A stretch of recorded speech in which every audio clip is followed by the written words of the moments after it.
अस्वः तत्सवितुर्वरेण्यं भर्गो देवस्य धीमहि धियो यो नः प्रचोदयात्। ॐ विश्वानदेव सवितुर्दुरितानि परासुव यद्भद्रं तन्यासुव। ॐ कृष्णाय वासुदेवाय हरये परमात्मने प्रणतक्लेशनाशाय गोविन्दाय नमो नमः। ॐ वसुदेवस्तं देवं कंसचाणूरमर्दनं देवकी परमानन्दं कृष्णं वन्दे जगद्गुरुम्। ॐ नारायणं नमस्कृत्य नरं चैव नरोत्तमं देवीं सरस्वतीं व्यासं ततो जयमुदीरयेत्।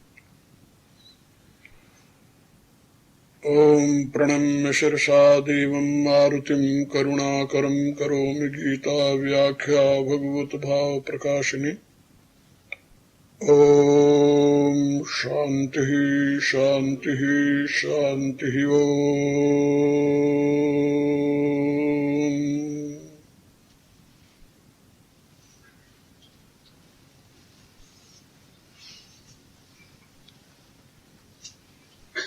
ॐ निधान प्रभु अपनी करुणा से आप सभी के लिए सदैव कल्याण का सृजन करें, यह मेरी आंतरिक शुभकामना।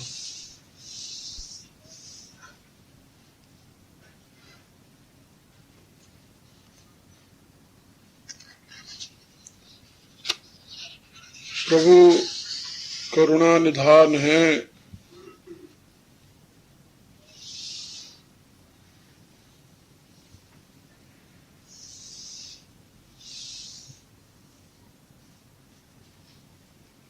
अपनी करुणा से स्वयं जीवों के कल्याणार्थ निराकार से निराकार होकर अपनी प्राप्ति का उपदेश, अपनी प्रियता का लक्षण बता रहे हैं।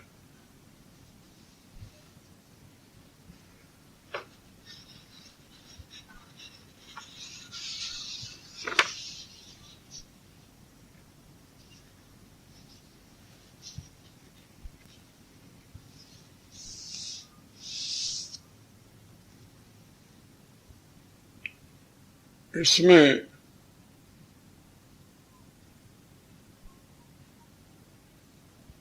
प्रभु ने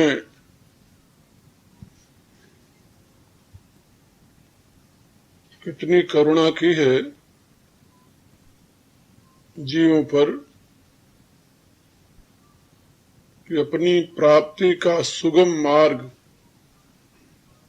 उन्होंने स्वयं समझाया है, बताया है। गीता उनकी वाणी है, उनका अमृत में उपदेश है। गीता का प्रत्येक वाक्य प्रभु का वाक्य है, उन्हीं के श्रीमुख से विनिसृत है। उसमें 12वां अध्याय तो अमृत में धर्म का उपदेश करता है। अमृत में नहीं, अमृत धर्म। अमृतमय और अमृत में थोड़ा सा फर्क हो जाता है।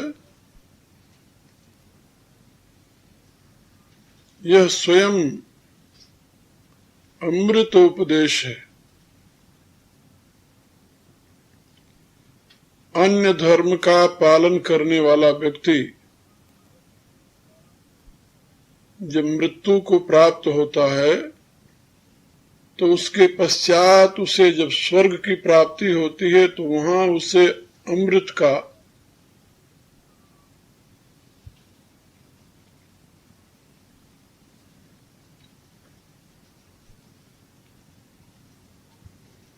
अमृत की प्राप्ति होती है।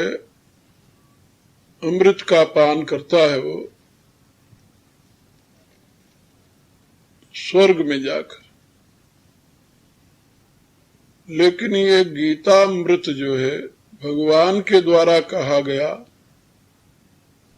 यह जो 12वें अध्याय का उपदेश है, ये मरने के बाद मिलने वाला अमृत नहीं, ये तो जीते जी यही अमृत प्राप्त करा देता है।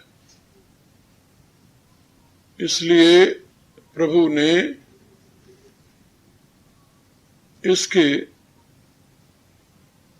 आखिर में कहा, क्या कहा? कल आप लोग पढ़े थे,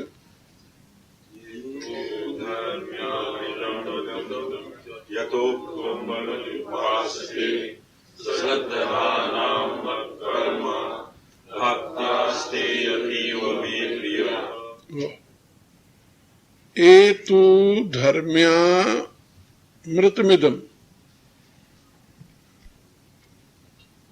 जो इदम अमृतम धर्म, ये अमृतम है,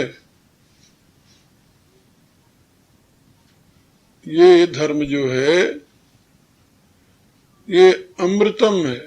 अमृतम धर्म माने ये स्वयं में अमृत स्वरूप है, ये अमृत के पाने का साधन नहीं है। इस धर्म की ये विशिष्टता है कि ये धर्म स्वयं अमृत स्वरूप है, अमृत पाने का साधन नहीं।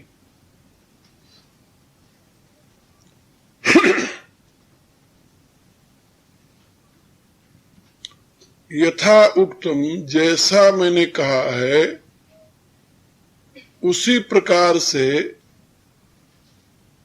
इस अमृत धर्म का जो अवलंबन लेता है, पर्युपासते, परितः सर्वभाव से, उपासते माने उपासना करते हैं, आराधना करते हैं, सेवन करते हैं। सेवन करने में दो शर्तें हैं, श्रद्धाना और मत परमा। श्रद्धाना और मत परमा, ये दो शर्तें हैं। श्रद्धा को धारण करके और मेरे परायण होकर, इन दोनों शर्तों के साथ जो मेरे कहे हुए इस अमृत धर्म का सेवन करता है या करते हैं, भक्ता ते अतीव में प्रिय, वे भक्त मुझे अतीव प्रिय हैं। अतीव माने जिससे अधिक कोई प्रिय हो ही नहीं सकता। ये भगवान का संदेश है। पहले जहां पर बताया कि ये प्रिय हैं, ये प्रिय हैं, ये प्रिय हैं, वो एक एक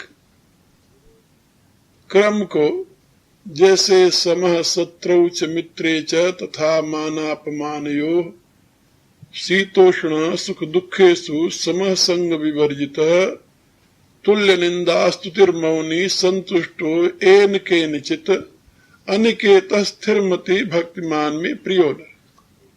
अब ये एक साधन की प्रक्रिया हुई, इतने गुणों को एक साथ लेकर के जो अपने जीवन को संवारता है वो भक्तिमान है, वो मुझे प्रिय है। इसी रूप से भगवान ने 6 प्रकार से 6 भेद बताए, कल समझा था। 6 भेदों में अपने प्रिय भक्तों की बात बताई और आखिरी में क्या कहते हैं, एतु धर्म्या मृतमिदम। ये तो धर्मामृत माने जो मैंने यहाँ अमृत धर्म का उपदेश किया है, ये सारे के सारे इनकी जो यथाउक्तम में जैसे मैंने कहा है, कहा तो है ये सारा का सारा, कहा ये सारे के सारे का यदि कोई अवलंबन ले ले तो वो तो मुझे अतीव प्रिय है। ये सारे जिसमें हो, जिसमें सारे नहीं है, इतना ही इतना है, वो मेरा भक्त है, वो मुझे प्रिय है। लेकिन जिसमें ये मेरे कहे हुए सारे गुण हो वो, फिर क्या पूछना, फिर तो भगवान कहते वो मुझे अतीव प्रिय है। अब प्रिय बनना है या उसमें भी सुपरलेटिव डिग्री लगानी है, अतीव प्रिय बनना है? अब ये तो अपनी हिम्मत की बात है। एक कहानी मैंने पढ़ी थी, माता यशोदा एक दिन भगवान की शिकायत सुनते सुनते जब थक गई तो उनको गुस्सा आ गया कि आज मैं तेरे को पकड़ करके बांध दूंगी, न तू घर से बाहर जाएगा, न किसी के यहां चोरी करेगा, न मेरे को शिकायत आएगी। तो रस्सी लेकर वो भगवान को बांधने के लिए दौड़ी। आगे आगे भगवान दौड़ रहे हैं, पीछे पीछे हो, और भगवान उसके हाथ में नहीं आए, दौड़ते चले जा रहे हैं। तो मां थक गई। अब वो देख रही कि छोटा सा बच्चा मैं पकड़ नहीं पा रही हूं, भगवान को दौड़कर कौन पा सकता है? कोई दौड़कर उन्हें पकड़ सकता है? कौन पकड़ेगा? इतने में वहां पर गोपियां इकट्ठी हो गई। कहा यशोदा ये ऐसे पकड़ में नहीं आएगा। कहा तो फिर?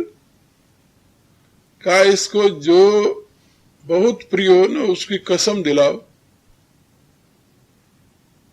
तो उन्होंने कसम दिलाना शुरू किया। नंद बाबा की कसम है, मेरी कसम है। कसम तो जानते हो ना? तो नंद बाबा की कसम है खड़ा हो जा, मेरी कसम है खड़ा हो जा। कहा ऐसे खड़ा होने वाला नहीं। कहा फिर? कहा तुम्हें सतयुग के भक्तों की कसम है खड़ा हो जा। भगवान खड़े नहीं हुए, दौड़ते रहे। फिर कहा तुम्हें त्रेता के भक्तों की कसम है खड़ा हो जा, फिर भी नहीं खड़े हुए। फिर कहा तुम्हें द्वापर के भक्तों की कसम है खड़ा हो जा, फिर भी नहीं खड़े हुए। आखिर में कहा कि कन्हैया तेरे को कलयुग के भक्तों की कसम है, तू खड़ा हो जा। भगवान सोचने लगे कि अब तो मुश्किल हो गई अब तो खड़ा होना ही पड़ेगा। क्यों भाई? भगवान ने कहा कलयुग में कोई करोड़ों में एक मेरी भक्ति करेगा, करोड़ों में। तो करोड़ों में जो करने वाला भक्ति है वो तो रेयर हुआ ना। बहुत मुश्किल से कोई एक भक्त होगा। अब वो मुझे कितना प्रिय होगा याद रख लो। किसी को चौथे पल में कोई लड़का हो जाए तो कितना प्रिय होता है? का इसी रूप से कलयुग में जहां करोड़ों में कोई एक मेरा भक्त होगा, उस भक्त की कसम मां ने दिला दिया तो अब तो हमें खड़ा ही होना पड़ेगा। भगवान खड़े हो जाते हैं। जब खड़े हो जाते हैं तो यशोदा उनको बांध करके रस्सी से उखल के साथ बांध देती है। तो मेरे कहने का अभिप्राय कि अपन तो कलयुग में है ना, अपन कलयुग में है, इसलिए यदि सारे के सारे गुण अपन में न भी आए तभी अपन का दावा है कि यदि इसमें से एक भी गुण आ जाए तभी भगवान अति प्यार करेंगे, इसमें कोई संदेह नहीं। क्योंकि इस युग में भगवान के इन कहे हुए गुणों को अपने जीवन में लाना कोई सामान्य बात नहीं है। भगवान ने कहा कि चलो तुम जीवन में न लाओ, नहीं लाए, तुम जीवन में नहीं आ सका तुम्हारे जीवन में, फिर कहा तुम इन गुणों की उपासना करो, धारण करना नहीं। इसमें क्या कहा है, ध्यान से देखो, एतु धर्म्यामृतमिदं यथोक्तम पर्युपास्ते। जो धर्म मैंने इसमें कहा है, जो अमृत धर्म मैंने यहां कहा है, जैसा कहा है, उस धर्म की वो उपासना करता है। उपासना करने का अभिप्राय क्या होता है, उसको पाने की कोशिश करता है। वो गुण नहीं आए, वो धर्म नहीं आए उसके जीवन में, लेकिन वो श्रद्धा और तत्परता के साथ उसको पाने की कोशिश तो कर रहा है, ईमानदारी से। यहां कोशिश में दो बातें, श्रद्धा और मेरे परायण हुआ। भगवान के परायण होकर के पूरी श्रद्धा के साथ जो इस अमृतमय धर्म को पाने की कोशिश कर रहा है, प्रयत्न कर रहा है, उपासना कर रहा है, आ जाए फिर तो क्या पूछना। भगवान करें इन गुणों को जो ग्रहण करने की कोशिश कर रहा है, प्रयत्न कर रहा है, श्रद्धा और मेरे परायण होकर, ये शर्त है। श्रद्धा किसे कहते हैं, तो इसकी व्याख्या करते हुए शास्त्रकारों ने बताया कि गुरु और शास्त्र के वचनों में प्रत्यक्षवत विश्वास का नाम श्रद्धा है। श्रद्धा का अर्थ होता है सत्य की धारणा। अब सत्य के विषय में तो अपन जाने नहीं, कैसे धारणा करेंगे, तो सत्य का बोध कैसे होगा। का सद्गुरु और शास्त्र, इनके शब्दों में प्रत्यक्षवत विश्वास। प्रत्यक्षवत विश्वास का अभिप्राय कि जैसे मैंने ही देखा है, इतना विश्वास। उसमें लेकिन के लिए स्थान न हो, किंतु के लिए स्थान न हो, जरा भी संदेह के लिए स्थान न हो कि शास्त्र जो कह रहा है ये सही है या गलत है। शास्त्र में संदेह हुआ, श्रद्धा समाप्त हो गई। आखिर शास्त्र का अर्थ तो किसी से समझोगे ना, और जिसने अर्थ बताया उसके अर्थ में तुम्हें संदेह हो जाए तो पता नहीं इसने सही अर्थ बताया या गलत बताया, फिर उसकी धारणा तो नहीं होगी ना, उसकी तुम उपासना भी नहीं करोगे। इसलिए शास्त्र और गुरु क्या जरूरत पड़ गई शास्त्र के साथ, इसलिए कि वो शास्त्र का अर्थ समझा रहा तुम्हें, नहीं तुम कैसे समझोगे। कोई भी व्यक्ति बिना गुरु के शास्त्र का अर्थ कैसे समझेगा। आखिर जो भी अर्थ समझेगा तो किसी के द्वारा बताया हुआ समझेगा ना, तो उसका गुरु है। कहा हम तो किसी व्यक्ति से मैं तो किताब पढ़ करके अर्थ समझ लूंगा, तो वो भी गुरु हो जाता है, लेकिन वो तुम्हारा यानी इनडायरेक्ट गुरु बनता है। किसी की लिखी हुई किताब को पढ़ करके यदि तुम अर्थ समझते हो तो वो भी तुम्हारा गुरु ही है। यदि तुम ईमानदार हो तो उस गुरु को भी तुम श्रद्धा की दृष्टि से देखो, और किसी की किताब पढ़ करके तुम्हें विश्वास होने वाला नहीं। जिसके प्रति तुम्हारी आस्था है, इज्जत है, दृष्टि है कि ये सही लिखता है, उसी को पढ़ करके तुम विश्वास करोगे ना। और यदि उसके प्रति तुम्हारी निष्ठा ही नहीं है, वेद के तो कई विद्वानों ने अर्थ किया है, तो सारे विद्वानों के अर्थ को अपन मानने के लिए तैयार हो जाते हैं। अर्थ किया कहते गलत किया होगा, और किसी ने किया है अर्थ कहते हाँ उसकी अर्थ बहुत बिल्कुल सही किया होगा। क्यों ऐसा मानते हैं भाई? इसलिए कि उसके प्रति हमारी आस्था है, उसमें हमारा विश्वास है। हो सकता है कि उस अर्थ करने वाले ने, जिसके ऊपर हमारा विश्वास नहीं है, उसने भी सही किया हो अर्थ, लेकिन विश्वास नहीं है अपना।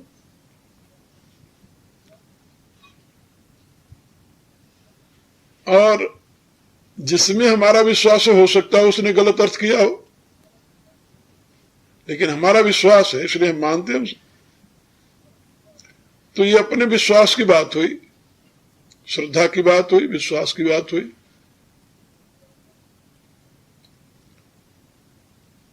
सायण ने अर्थ किया, सायणाचार्य हुए हैं, चारों वेदों और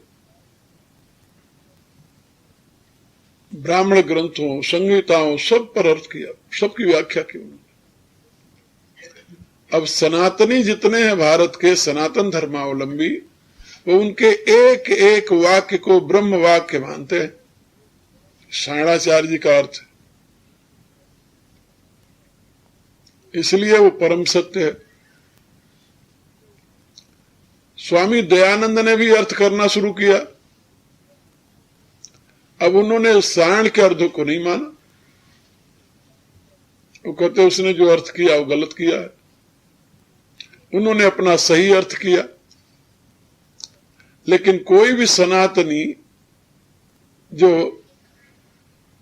यानी 50 करोड़ की संख्या में भारत में रहते हैं, बल्कि ज्यादा होंगे, 50 करोड़ तो कम है, क्योंकि कई वर्ष पहले आर्य समाज के लोगों ने कहा कि हम हिंदू नहीं हैं, हम तो आर्य हैं। तो आंदोलन एक चला कि तुम अपनी जाति आर्य लिखाओ, तो जो लिखाते हैं ना मर्दमशुमारी जो होती है जनगणना में, तो तुम्हारा धर्म क्या है और तुम्हारी जाति क्या है, तो उसमें जाति भी लिखते हैं। तो उन्होंने कहा कि हम हिंदू नहीं हैं, हम आर्य हैं। तो उनकी सारी संख्या जान तो कितनी हुई? 30 लाख जो आर्य लिखने वाले थे। और जो हिंदू लिखने वाले थे उनकी संख्या उस समय 60 या 65 करोड़ थी। 65 करोड़ लोग, इस समय तो 75 करोड़ हैं हिंदू भारत में। 75 करोड़ लोग में से यदि 10-20 लाख सायण के अर्थ को न माने तो कोई अंतर नहीं पड़ता हो। तो 10-20 लाख नहीं मिल जाएंगे बहुत जो भगवान को ही नहीं मानते। लेकिन सनातनी का विश्वास है कि जो सायण ने अर्थ किया वो सही है। और आर्य समाजी का विश्वास है जो दयानंद ने अर्थ किया वो सही है। अपने विश्वास की बात है। सनातनियों की दृष्टि से दयानंद का अर्थ कोई अर्थ नहीं रखता, कुछ अर्थ नहीं रखता, उसको स्वीकार ही नहीं करते। इसका भी प्राय नहीं कि दयानंद सारा गलत ही अर्थ किया है, ऐसी बात नहीं, सही भी किया होगा, लेकिन श्रद्धा की बात है। सायण के अर्थ के अनुकूल यदि किया है तो मान्य है, विपरीत किया है तो मान्य नहीं है। अब आर्य समाज में ही कुछ वर्ष पूर्व कुछ विद्वानों की एक कमेटी बनाई गई कि दयानंद ने जो वेद पर भाष्य किया है, अर्थ किया है, उसका अनुसंधान किया जाए। तो उसके चेयरमैन बनाए गए एक विद्वान, वो भी आर्य समाज के विद्वान थे, आचार्य थे, प्रिंसिपल थे। तो उनको चेयरमैन बनाया गया। तो वो जो विद्वत समाज अपना रिपोर्ट दिया तो उसमें उनका जो मत था कि ये बिल्कुल गलत अर्थ है। लोगों ने कहा कि तुम आर्य समाजी होकर के स्वामी दयानंद को गलत बता रहे हो, उन्होंने कहा भाई स्वामी दयानंद की बात नहीं, इसमें आर्य समाजी की बात है। हमें आप लोगों ने कहा था कि आप देखो इसका। हमने देखा, हमें लगा कि ये तो असंगत अर्थ है, सब जगह वही अर्थ नहीं है, गलत है।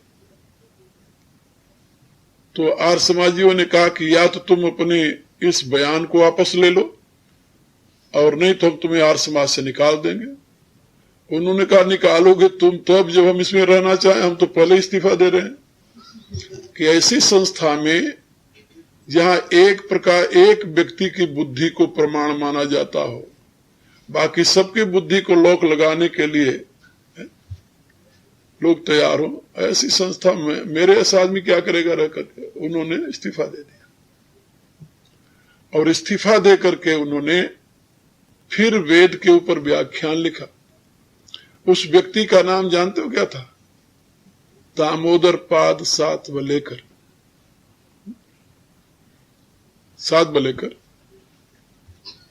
उन्होंने फिर चारों वेदों पर भाष्य लिखा स्वयं। अब आर्य समाजी कहते हैं कि इसका भाष्य जो है ये तो गलत है, क्योंकि दयानंद के विपरीत है। सनातनी कहते हैं कि नहीं ये ठीक है, क्योंकि सायण के नजदीक है। यानी मेरे कहने का प्राय कि शब्द का अर्थ जो होता है, शब्दानाम अनेक अर्थ, एक शब्द के अनेक अर्थ होते हैं। अब वहां पर क्या अर्थ लेता है विद्वान, तो उसके ऊपर निर्भर करता है।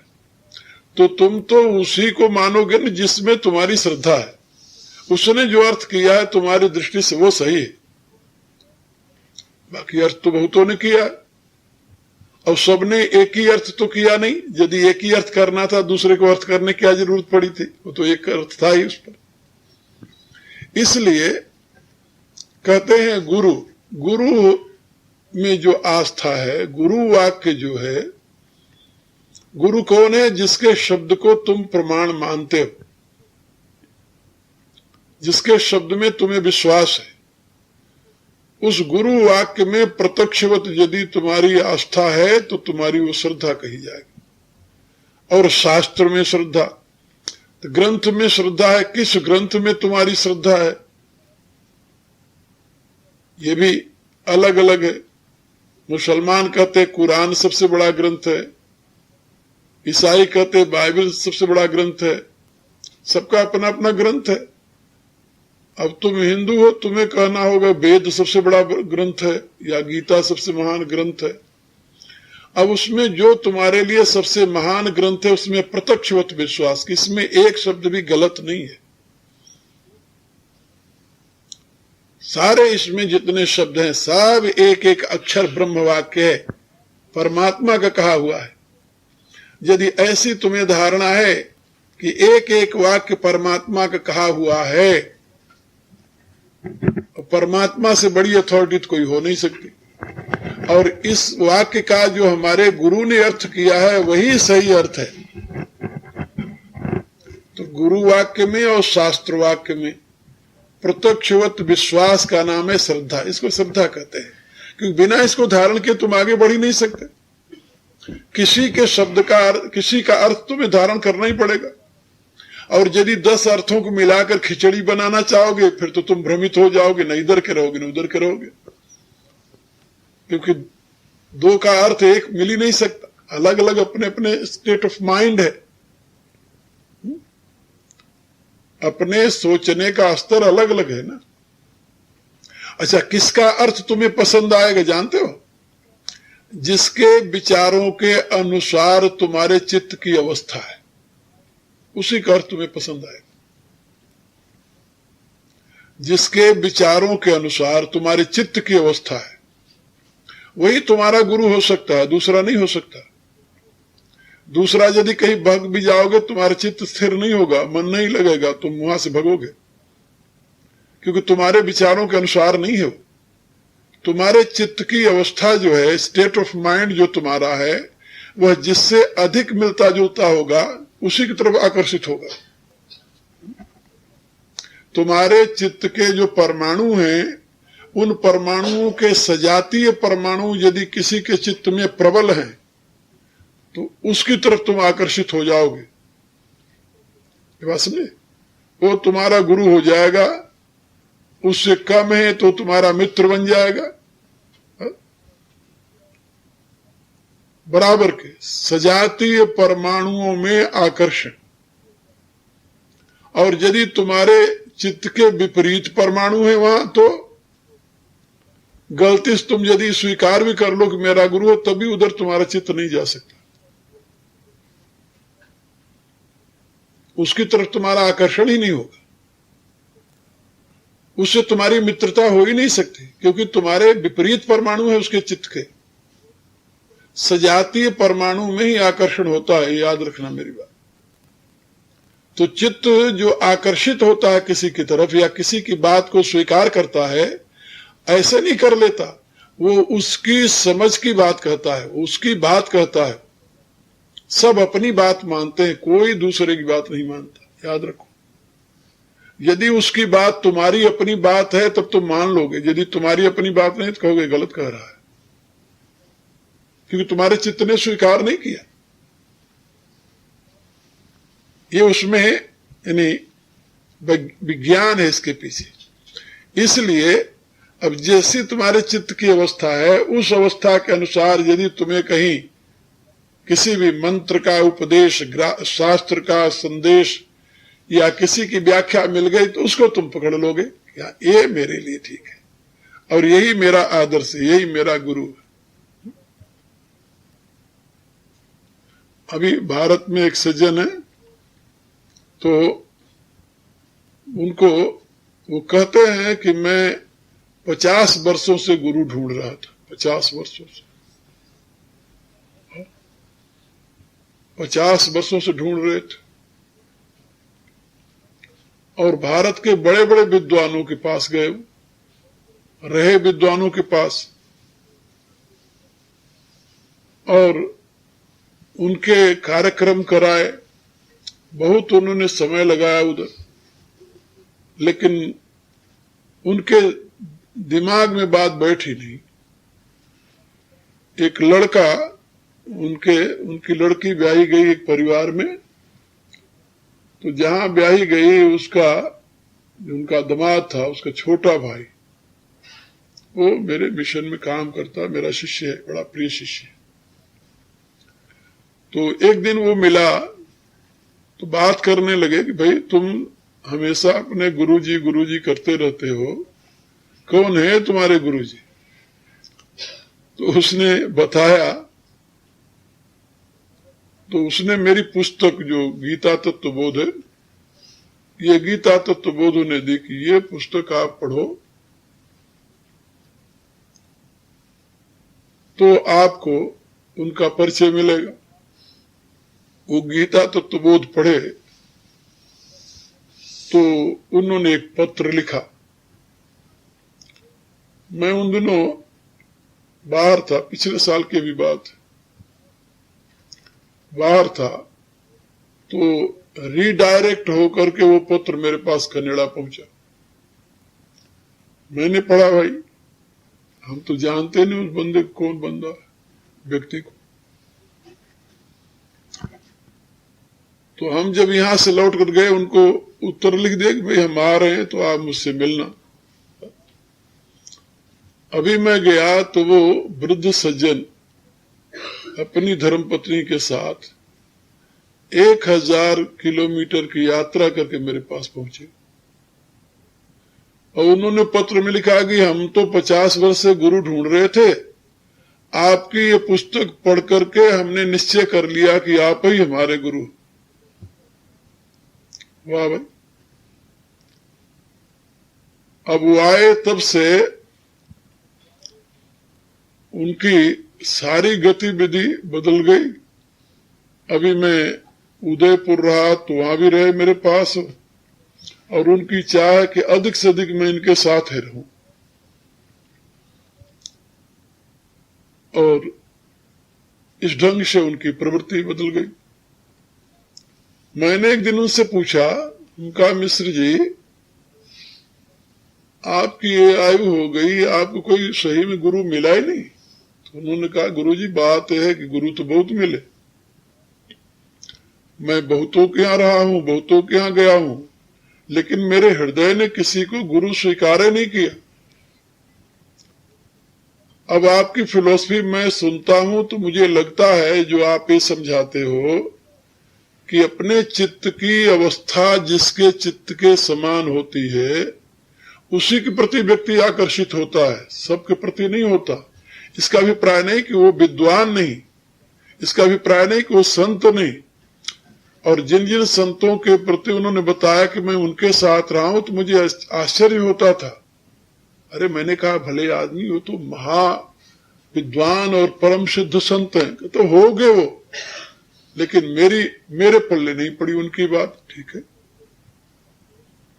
यानी मेरे कहने के प्राय इसमें कोई विशिष्टता नहीं, इसमें विशिष्टता यह है कि तुम्हारा चित्त जिस स्तर का होगा उसी की बात को ग्रहण कर पाएगा, जिस प्रकार के उसमें संस्कार होंगे उसी की बात को सत्य मानेगा, और कोई बात कह दे उसको सत्य नहीं स्वीकार करेगा। हो सकता है उसमें डाउट तुरंत उत्पन्न हो जाएगा। इसलिए यहां पर भगवान ने बताया श्रद्धाना और मत परमा। गुरु शास्त्र के प्रति पूर्ण आस्था हो, जिसका नाम श्रद्धा है। शास्त्र तो है ही, शास्त्र में विश्वास हो और शास्त्र के अर्थ पर विश्वास हो, तो अर्थ शास्त्र तो करेगा नहीं। भगवान स्वयं तो अर्थ करने आएंगे नहीं ना, कि आएंगे तुम्हें अर्थ करके समझाने या किसी को। और बिना अर्थ समझे, बिना अर्थ के तुम समझ नहीं सकते।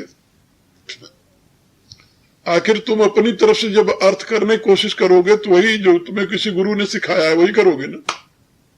शब्द का तो वही अर्थ करोगे, उसी के अनुसार तुम लगाओगे। यदि सिखाने वाले ने गलत सिखाया तुम गलत अर्थ करना शुरू कर दोगे।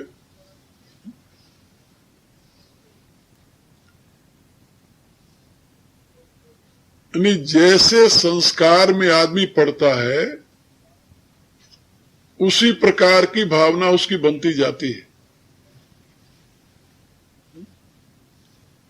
उसी प्रकार की भावना बनती जाती है और वैसे शब्द बोलने लगता है, वैसे अर्थ करने लगता है। क्यों? कारण क्या? भारत में जितने आर्य समाजी विद्वान हैं उन्होंने गीता पर कमेंट्री लिखी है, उनकी गीता पर कमेंट्री पढ़िए, वो कहीं भी उनके मुंह से नहीं निकलेगा कि भगवान कृष्ण ये बात कह रहे हैं, नहीं निकलेगा। हालांकि गीता में सर्वत्र कहीं भी कृष्णोवाच नहीं है, सब जगह क्या है? श्री भगवानुवाच। लेकिन उन भले आदमियों के मुंह से निकलेगा ही नहीं कि भगवान कह रहे। क्यों? कारण क्या? इसलिए कि दयानंद ने कहा कि कृष्ण भगवान नहीं है, इसलिए उनके मुंह से भगवान नहीं निकलेगा। वो क्या कहेंगे जानते हो? योगी राज कृष्ण कह रहे हैं, वो योगी राज कहते हैं। पहले उनसे पूछो कि अकल के दुश्मनों, योगी राज और भगवान में क्या अंतर है? योगी राज माने भगवान। योगी राज कोई छोटी सी बात थोड़ी है, जिसमें षड ऐश्वर्य निहित हो वही भगवान है, और षड ऐश्वर्य निहित तो योगी में ही होगा किसी में। योगी शब्द कौन सा छोटा है? योगी भी तो भगवान के लिए ही आता है। भगवान के सहस्रनाम में उनका नाम एक योगी भी है। विष्णु सहस्रनाम में उसमें एक नाम योगी भी है भगवान का, लेकिन उनके मुंह से भगवान नहीं निकलेगा, योगी निकलेगा, क्योंकि संस्कार है। वो सोचते हैं भगवान तो बहुत बड़ी बात होगी और कृष्ण को मैं कैसे भगवान कह दूं। मेरे कहने के प्राय कि जिस संस्कार में तुम पलते हो, जिस संस्कार में तुम बढ़ते हो, वही संस्कार तुम्हारे मुंह से बोलते हैं, अक्षर वही निकलने लगता है। इसलिए बताया गया कि तुम अपने गुरु और शास्त्र में, शास्त्र तो वही सबके हैं, लेकिन गुरु अपना अपना होता है। शास्त्र का अर्थ करने वाला, शास्त्र का भाव समझाने वाला तुम्हारा गुरु, जिसकी बात को तुम प्रत्यक्षवत विश्वास के साथ ग्रहण कर लेते हो। उन्होंने कहा है इसलिए सत्य होगा। ऐसी धारणा। तो भगवान कहते हैं कि ये मेरा अमृतमय जो उपदेश है, अमृत धर्म, ये जो मेरा अमृत धर्म है वह श्रद्धाना, श्रद्धाना माने श्रद्धा को धारण किया हुआ, श्रद्धा से युक्त, और मत परमा और मेरे परायण, ये दो शर्तें हैं। मेरे परायण होकर के, श्रद्धा से युक्त होकर के, इन दो शर्तों के साथ जो मेरे कहे हुए इदम यथोक्तम, जो मेरे कहे हुए, इस कहे हुए, ये जो मैंने कहा, अभी कहा, ये क्या है? धर्म्यामृतम, यह अमृत धर्म है। ये अमृत धर्म का जो परिउपासते, पूर्ण रूप से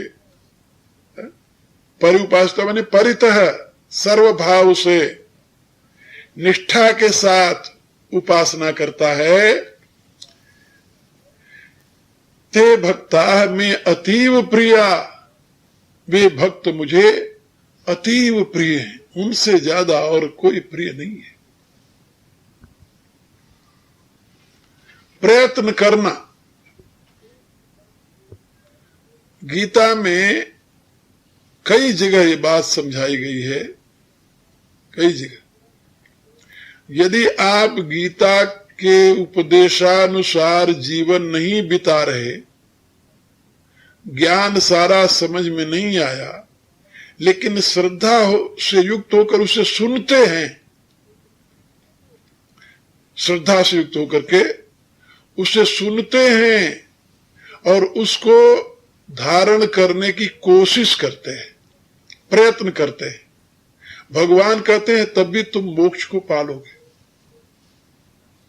ये बहुत बड़ी बात है। 13वें अध्याय में भगवान ने इस बात को समझाया,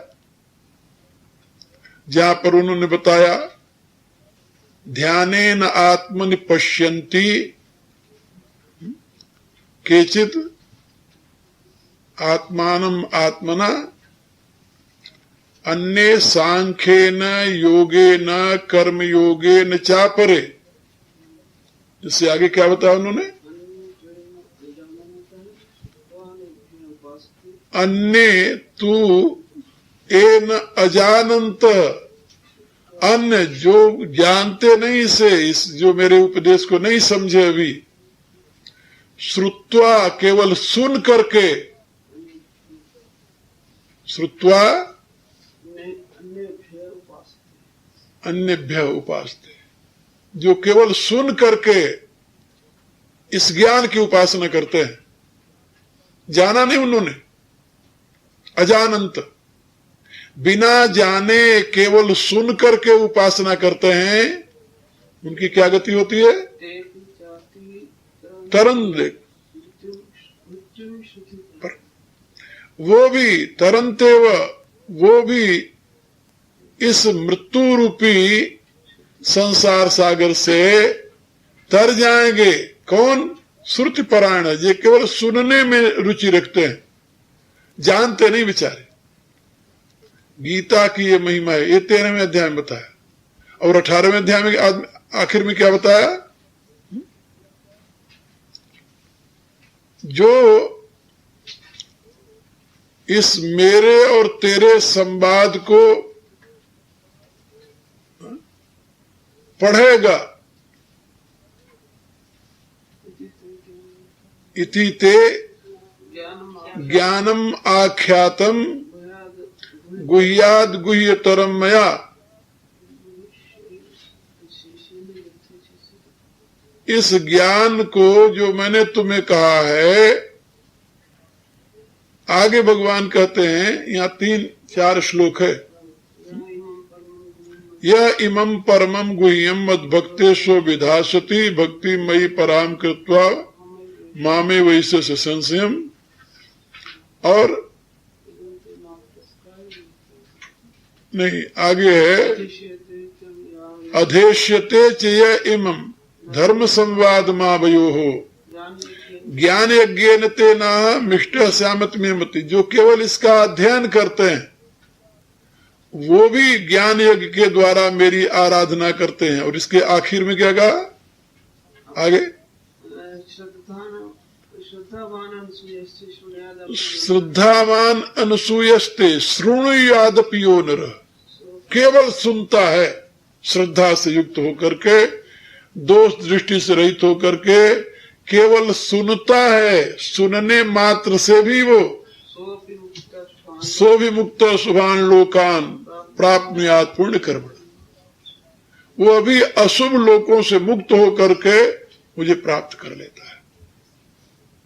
यानी कहने का अभिप्राय कि गीता के ज्ञान को यदि तुम अपने में धारण न कर सको, केवल उसकी उपासना करो, केवल उसको सुनो, केवल उसमें श्रद्धा रखो, भगवान कहते तभी तुम्हारा मोक्ष हो जाएगा।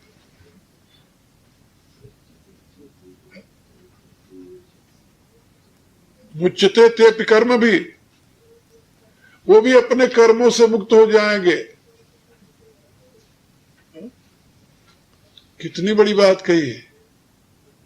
एमे मतमिदम नित्यम अनुतिष्ठन्ति मानवा श्रद्धावंतो अनुसूयंतो मुच्यन्ते ते कर्म। तो इस ज्ञान का अनुष्ठान करो तब भी मुक्त हो जाओगे, इस ज्ञान में श्रद्धा करो तब भी मुक्त हो जाओगे, इस ज्ञान को केवल सुनते रहो तब भी मुक्त हो जाओगे, और इस ज्ञान की उपासना करो तब भी मुक्त हो जाओगे। ये यहां आखिरी श्लोक में भगवान ने कहा कि जो मेरे कहे हुए इस अमृतमय धर्म की उपासना करते हैं, अभी वो धर्म उनमें आया नहीं, बात समझे, केवल इसकी उपासना करते, इसको लाने की कोशिश करते हैं, वो मुझे अतीव प्रिय हैं क्योंकि लाने की कोशिश कर रहे हैं। एक बच्चा दौड़ता हुआ जा रहा है, बच्चा दौड़ता हुआ जा रहा है, मां को कोई आह्लाद नहीं होता। अब एक बच्चा अभी 4 कदम चला तो मां आनंद से फूल जाती है। क्यों भाई? वो जो 4 कदम भी चला, 1 कदम उठाया, 2 कदम रखा, मां आनंद से फूल गई। क्यों? वो दौड़ रहा है, उसको देखकर क्यों नहीं फूल जाती? इसलिए कि जो दौड़ रहा है वो तो बड़ा हो गया, वो तो दौड़ना ही उसे। वो जो भी चलना सीख रहा है, अभी जो बच्चा खड़ा ही होना नहीं जानता था वो खड़ा हो गया, खड़ा होने पर तालियां हो जाती थी, वाह बहुत अच्छा खड़ा हो गया मेरा बच्चा। हमने अपने श्याम शतक में ये लिखा है कि एक दिन भगवान अपने आप पालने से लाल आज आप ही उतर ही आयो।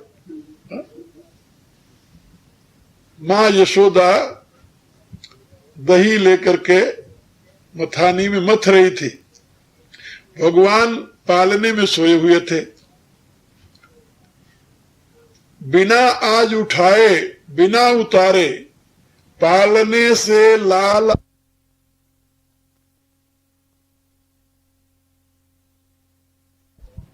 उतर आए और उस पाटी को पकड़े हुए, पाटी को पकड़ी ठाड़ो कूंज किलकात है।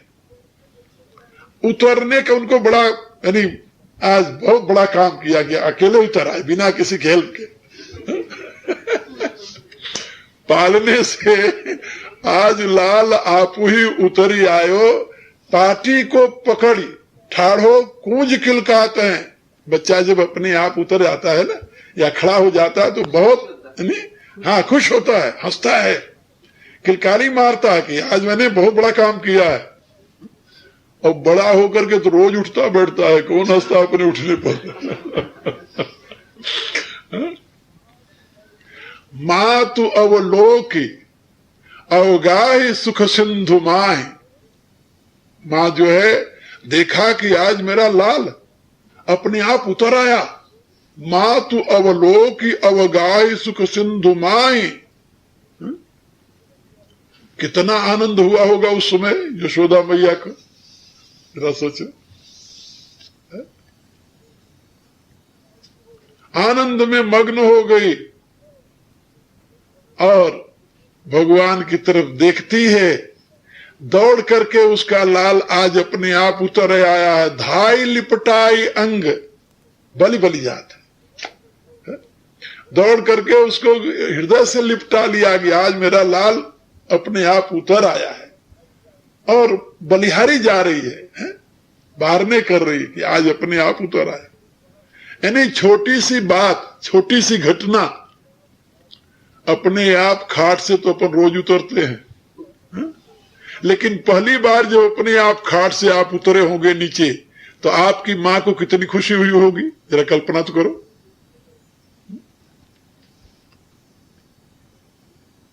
इसी रूप से भगवान कहते हैं कि जो मेरे बड़े भक्त हैं उनकी बात तो अलग है, वो तो भक्त है ही, लेकिन जो मेरी भक्ति को पाने की कोशिश कर रहा है वो वैसे ही बच्चा है मेरा, जैसे खड़ा होने की कोशिश करता छोटा बच्चा। इसलिए भगवान कहते हैं कि इसकी उपासना करने में जो लगा वही मुझे अति प्रिय है। मेरे बताए हुए इन सद्गुणों को धारण करने की श्रद्धा रखता है, मेरे परायण होकर के इसको धारण करने के लिए कोशिश तो कर रहा है, प्रयत्न तो कर रहा है। तुम अच्छे नहीं बने तो घबराने वाली बात नहीं, अच्छे बनने की कोशिश तो कर रहे हो। यदि तुम कोशिश कर रहे हो तो भगवान को प्रिय हो, याद रखो। भगवान को तुम अति प्रिय हो, क्योंकि तुम तो बालक हो, छोटे बच्चे हो। भगवान की तरफ आगे बढ़ने की कोशिश तो कर रहे हो ना।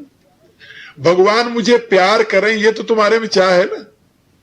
भगवान का मैं प्रिय बनूं ये तो तुम्हारे में चाह है, ये मांग है ना। तभी तुम कोशिश कर रहे हो कि भगवान ने जो बताया है इसको यदि मैं धारण करूंगा तो भगवान को मैं प्रिय होऊंगा। इतनी लालसा तुम्हारे में है ना, तड़प तो है। और इस तड़प के नाते तुम इसकी उपासना कर रहे हो। उपासना माने इसको धारण करने की कोशिश। उपासना शब्द का अर्थ होता है इसको धारण करने की कोशिश। जो गुण भगवान ने बताया, इन गुणों को श्रद्धा से युक्त होकर भगवान के आश्रित होकर, अपने बल पर नहीं। श्रद्धाना मत परमा, अपने बल पर नहीं। अपने बल से तुम कहां से धारण करोगे। प्रभु चाहे तो प्रभु का बताया हुआ ये गुण मेरे में अवश्य।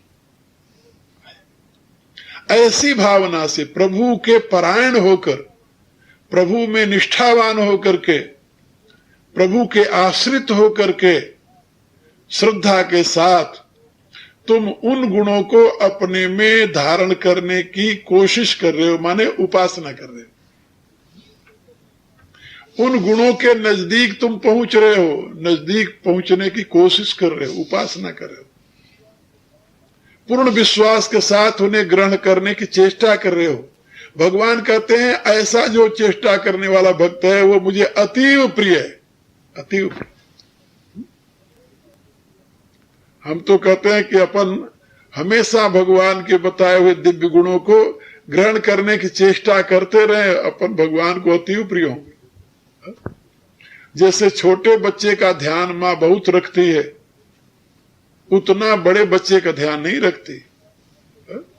बच्चा खाट पर सोया हुआ है, वो उतरा, नीचे आया कि नहीं आया, जगा कि नहीं जगा, बाहर गया कि नहीं गया, ये बड़े बच्चे के ऊपर ध्यान नहीं रखती मां, छोटे पर रखती है। कि उसे डर है छोटा उतरेगा तो कहीं गिर तो न जाए, बाहर जाए तो कहीं खतरा तो नहीं है, अभी तो अबोध है ना। तो जैसे अबोध बालक पर मां का अधिक ध्यान होता है, ऐसे तुलसीदास जी अपनी रामायण में लिखते हैं, भगवान स्वयं कहते हैं मोरे प्रौढ़ तनय सम ज्ञानी, बालक शिशु सम दास अमानी। ज्ञानी मेरा बड़ा लड़का है, भक्त मेरा छोटा लड़का है।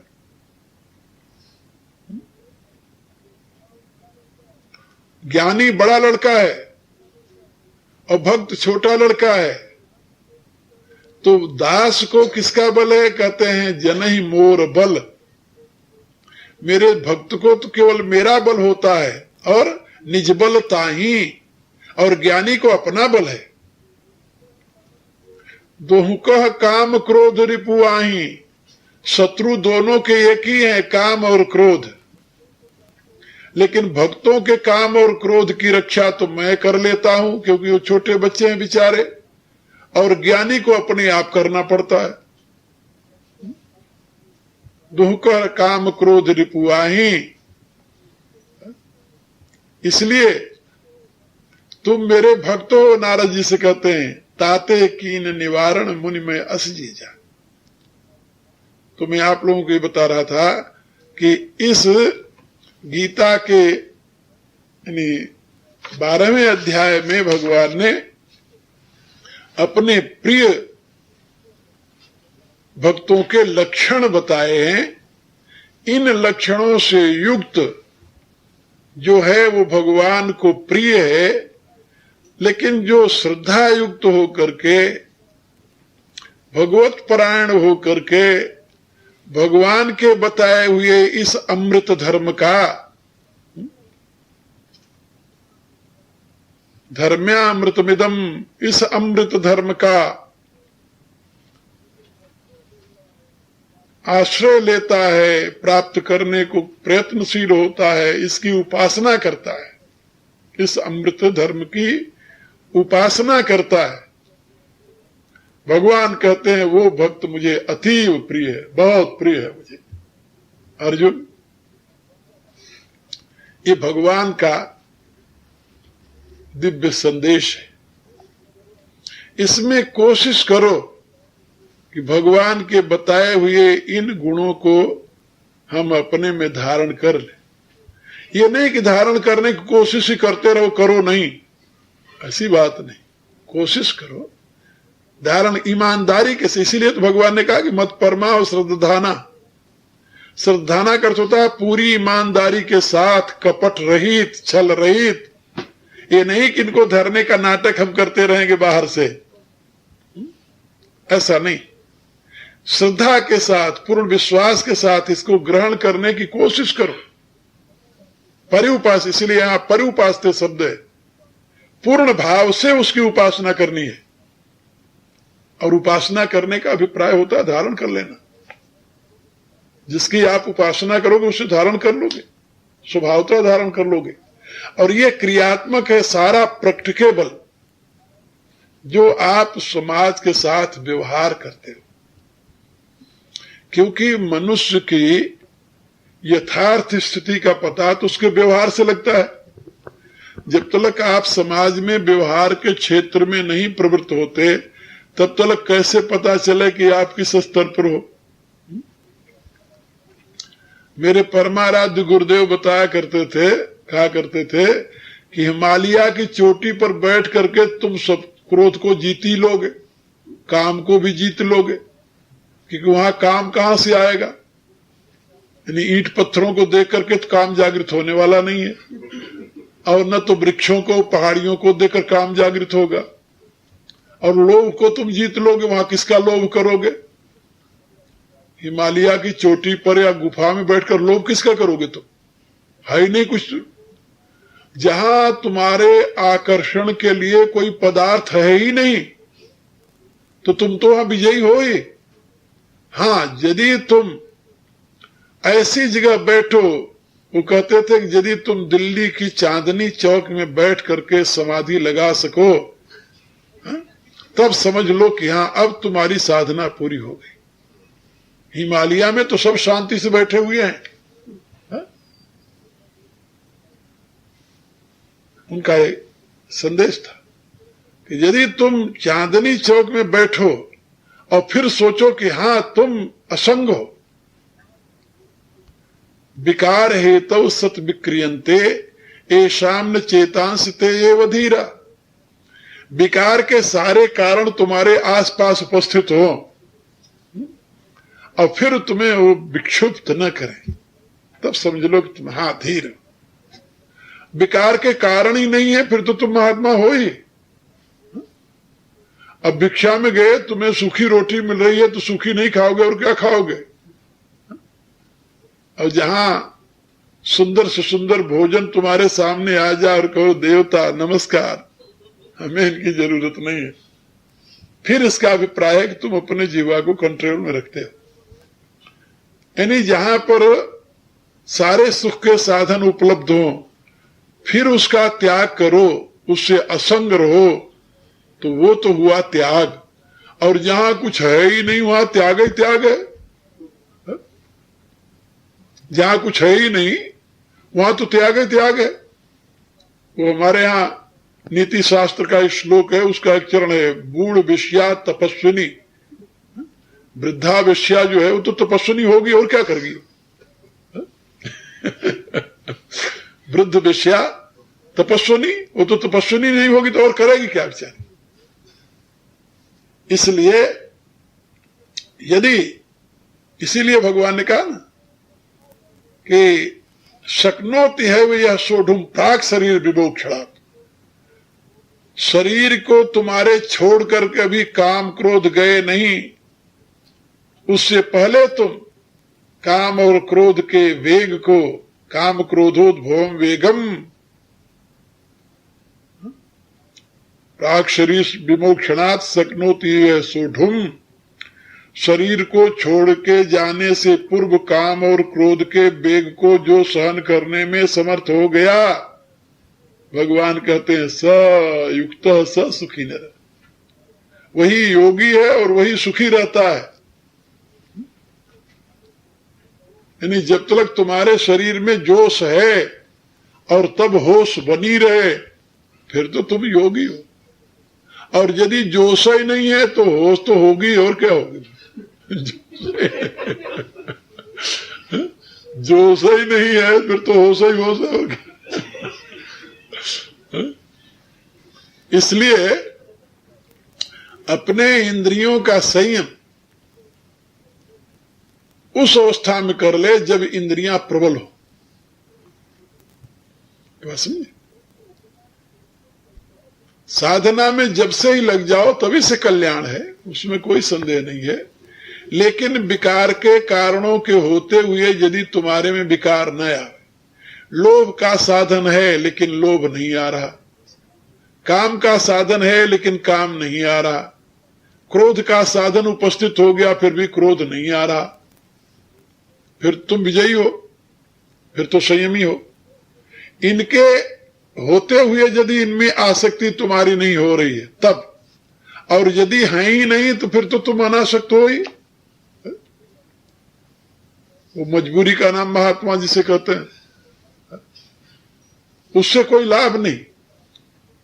भगवान यहां पर बता रहे हैं कि तुम पूरी ईमानदारी के साथ इन दिव्य गुणों को ग्रहण करने की कोशिश करो, प्रयत्न करो।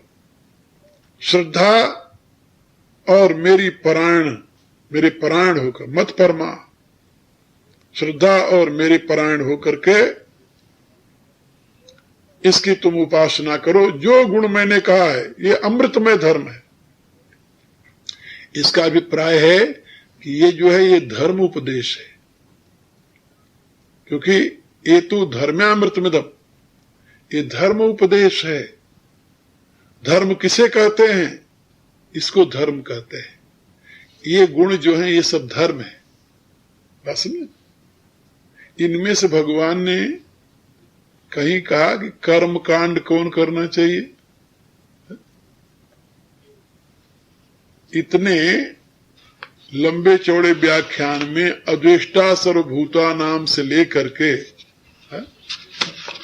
और अनिकेत स्थिरमति यहां तक जो उपदेश दिया है, इसमें जिन लक्षणों की व्याख्या की है उसमें कर्म कांड का कौन सा पाठ पढ़ा है भगवान? कुछ नहीं। ये धर्म है, इसको शाश्वत धर्म कहते हैं। बात समझे? बाकी धर्म नहीं है। बाकी तो धर्म का एक ऐसे कह सकते हैं कि व्यवहारिक रूप भी नहीं कहा जा सकता। बाकी तो धर्म के आडंबर है। एक निष्ठ भगवान में जो आस्था है और भगवान का होकर के समाज में जो लोकोपकारी व्यवहार है वही धर्म है। मंदिर में जाना, पूजा करना, अमुक काम करना ये धर्म नहीं है। हमारे यहां किसी भी धर्म शास्त्र में इन क्रियाकलापों को धर्म नहीं कहा गया। पता नहीं कहां से ये धर्म के नाम पर हमारे पास पहुंच गए।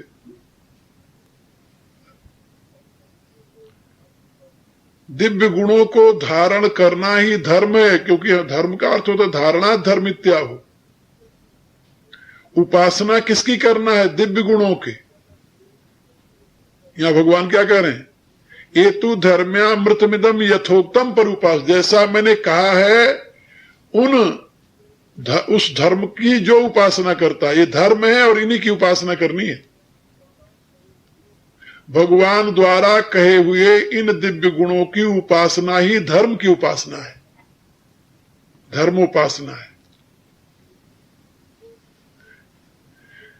जो इन गुणों के विपरीत है वो धर्मोपासना नहीं है। पता नहीं कहां से अनेक प्रकार के रोग हमारे धर्म में प्रवेश कर गए। अनेक प्रकार के रोग, सही में वो रोग हैं, वो धर्म नहीं है, लेकिन उनको हमने धर्म के रूप में पकड़ रखा है।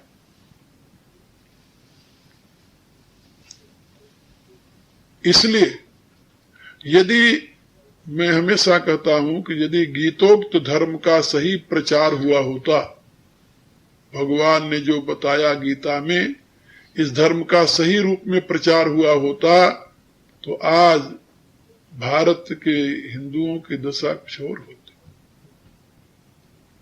आज दुनिया में गीतोक्त धर्म की प्रतिष्ठा होती। जितना प्रचार लोगों ने बाइबल का किया है, जितना प्रचार लोगों ने कुरान का किया है, उसका एक अंश भी यदि कोशिश की होती गीता के प्रचार की तो कल्याण हो जाता मानव समाज का। मानव समाज में कभी विकृति नहीं आती, क्योंकि गीता में कहीं विकृति के लिए स्थान नहीं है। और गीता के माध्यम से प्राप्त किए हुए ज्ञान में कहीं भी फेनेटिसिज्म जिसे अंग्रेजी में कहते, उसके लिए स्थान नहीं है। तो इसमें परमात्मा का दिया हुआ वह दिव्य संदेश मानव मात्र के लिए समान रूप से, इसलिए एतु धर्म्यामृतमिदं, बोलो तो यथोक्तम पर्युपासते श्रद्धाना मत परमा भक्ता ते अतीव में प्रिया।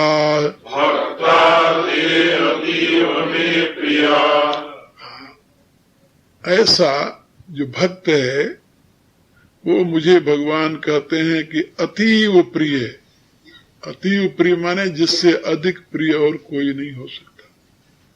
इस श्लोक के साथ ही अब आचार्यों ने इसकी समाप्ति के साथ ओम तत्सदिति श्रीमद्भगवद्गीतासु उपनिषत्सु ब्रह्म विद्यायां योग शास्त्रे श्री कृष्णार्जुन संवादे भक्ति योगो नाम द्वादशो अध्यायः। यह ओम तत् सत इत, ओम तत् और सत, इसकी व्याख्या 17वें अध्याय में भगवान करेंगे। ओम तत् सत, ये गीता का मूल मंत्र है, ओम तत्सत। और श्रीमद्भगवद गीतासु उपनिषत्सु, ये सप्तमी विभक्ति के साथ गीता में, श्रीमद् भगवद गीता में, उपनिषद में, ब्रह्म विद्या में, योग शास्त्र में, ये सब सप्तमी विभक्ति है में के अर्थ में। तो भगवद गीता में जो उपनिषद है, गीता को उपनिषद कहते हैं। यदि गीता उपनिषद है तो आचार्यों ने इसको स्मृति क्यों माना, श्रुति क्यों नहीं माना? एक प्रश्न होता है। गीता उपनिषद है तो आचार्यों ने स्मृति क्यों माना, इसे श्रुति क्यों नहीं माना?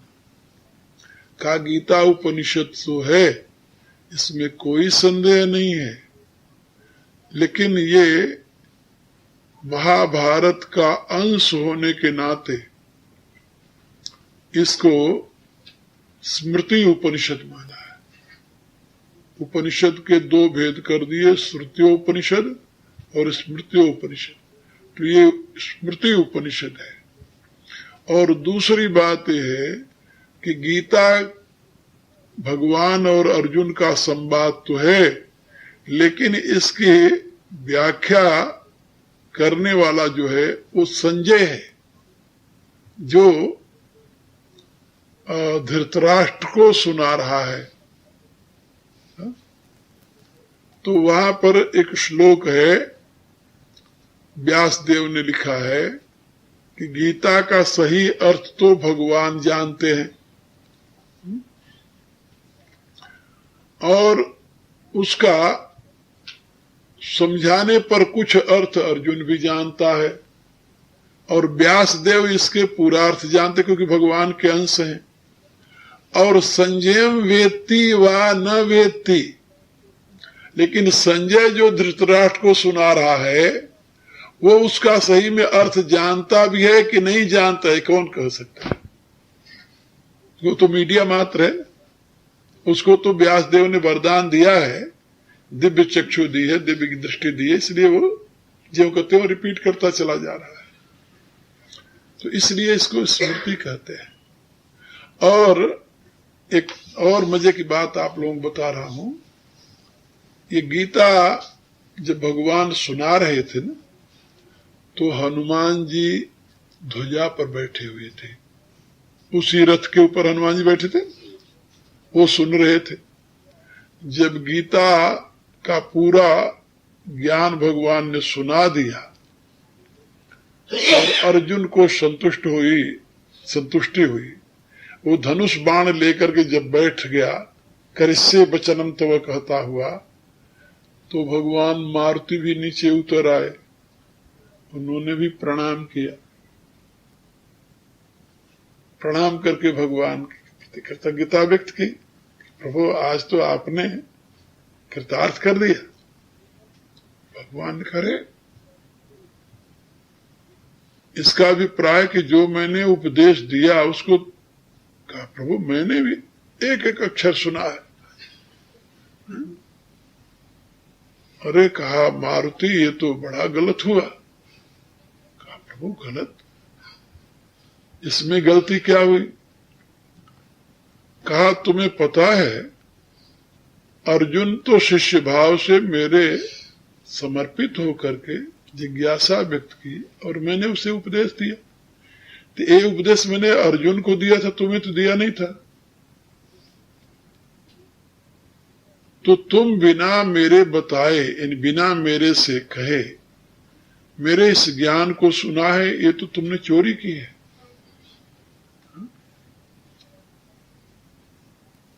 कहा तो फिर कहा ये तो पाप है। पाप है प्रभु? कहा भगवान की लीला बड़ी विचित्र है, बड़े नटखट हैं, क्या करना चाहते हैं वही जाने। हनुमान जी संकट में पड़ गए कि ये तो बात ठीक है। कहा तुम्हें पता है ना बिना आचार्य की आज्ञा से यदि कोई व्यक्ति उसके ज्ञान को ग्रहण करता है तो वो अपराधी माना जाता है। कहा प्रभु ये तो पता है। कहा पता है तो तूने अपराध किया है। कहा किया प्रभु, अब तो हो गया अपराध। कहा फिर? कहा इसके बदले में अब तुम्हें दंड मिलेगा। प्रभु क्या दंड मिलेगा? हम स्वीकार करते हैं उसे। कहा दंड ये मिलेगा कि अब तुम इस संसार में अशरीरी, बिना शरीर के, यानी सटल शरीर में, सूक्ष्म शरीर में रहने वाले को पिशाच कहते हैं हमारे यहाँ। तो अब तुम कुछ काल के लिए पिशाच योनि में प्राप्त होगे। कहा प्रभु करना क्या है पिशाच योनि में रह करके? कहा पिशाच योनि में रह करके ये जो गीता तूने सुनी है ना, तो अर्जुन ने समझा कि नहीं समझा ये तो पता नहीं, लेकिन तू तो पूरा समझा होगा। कहा प्रभु एक एक अक्षर। कहा बस इसकी तुम्हें व्याख्या करनी होगी, जन कल्याण के लिए इसको समझाना होगा। तो हनुमान जी ने उनकी आज्ञा को धारण किया और वो पिशाच रूप में इस गीता की व्याख्या की। उसको कहते हैं हनुमत पैशाच्य भाष्य, पैशाच्य भाष्य कहते हैं। तो गीता के ऊपर जो हनुमान जी की व्याख्या है उसको पैशाच्य भाष्य कहते हैं, यानी पिशाच के द्वारा किया हुआ भाष्य। पिशाच माने बिना स्थूल शरीर की आत्मा का नाम पिशाच है। आप लोगों ने सुना होगा ना, प्रेत पिशाच जिसे कहते हैं। प्रेत माने मृतात्मा, पिशाच माने बिना शरीर की आत्मा, समझे, सूक्ष्म शरीर में रहने वाला। तो हनुमान जी ने सूक्ष्म शरीर में रह करके इस गीता की पूरी व्याख्या लिखी, लिख करके अपने कृपा पात्र को दिया। तो वो उनके द्वारा गीता का जो भाष्य लिखा गया उसको पैशाच्य भाष्य कहते हैं। मैं आप लोगों को गीता पढ़ाते समय जो हनुमान जी की प्रार्थना करता हूं, हमारी जो गीता की व्याख्या है उस पिशाच भाष्य के सिद्धांत की व्याख्या है। प्रणम्य शीर्षा देवम मारुतिम करुणाकरम करोमि गीता व्याख्या भगवत भाव प्रकाश। तो ये भगवत भाव को प्रकाशित करने वाली जो गीता की व्याख्या मैं करता हूं, ये भगवान मारुति की कृपा का प्रसाद है। समझे? इसलिए जो बहुत से विद्वान हैं उनके मत के विपरीत मेरी बातें कभी कभी प्रतीत होती हैं, क्योंकि मेरी जो व्याख्या है वो भगवान मारुति के सिद्धांतानुसार इसकी व्याख्या है। और मैं समझता हूं कि जितनी अच्छी गीता उन्होंने समझी है वो दूसरा तो कोई नहीं समझा होगा। ये मैंने आज आप लोगों को आखिरी दिन समझाया। तो आज आपकी ये 12वें अध्याय की व्याख्या जो है वो पूर्ण हो गई और भगवान ने यहाँ पर अपने भक्तों के लक्षण में जितनी बातें समझाई है उन सारी बातों को आप लोग अपने श्रद्धा और ईश्वर परायणता के साथ अपने में उतारने की कोशिश करें, प्रयत्न करें। श्रद्धा के साथ उसे ग्रहण करने की कोशिश करेंगे तो उसकी उपासना हो जाएगी। और ये उपासना यदि आप करते रहेंगे, आप में वो गुण आए नहीं आए इसकी चिंता मत करो, उसके पाने की कोशिश करो, प्रयत्न करो, उसकी उपासना करो। जब उसकी उपासना करोगे तुम भगवान के अति प्रिय हो जाओगे। यही मेरा कथन है। ओम भूर्भुवः स्वः। तत्सवितुर्वरेण्यम् भर्गो देवस्य धीमहि धियो यो नः प्रचोदयात् सर्वे भवन्तु सुखिनः सर्वे सन्तु निरामयाः सर्वे भद्राणि पश्यन्तु मा कश्चित् दुःखभाग् भवेत् ॐ पूर्णमदः पूर्णमिदम् पूर्णात् पूर्णमुदच्यते पूर्णस्य पूर्णमादाय पूर्णमेवावशिष्यते ॐ शान्ति शान्ति।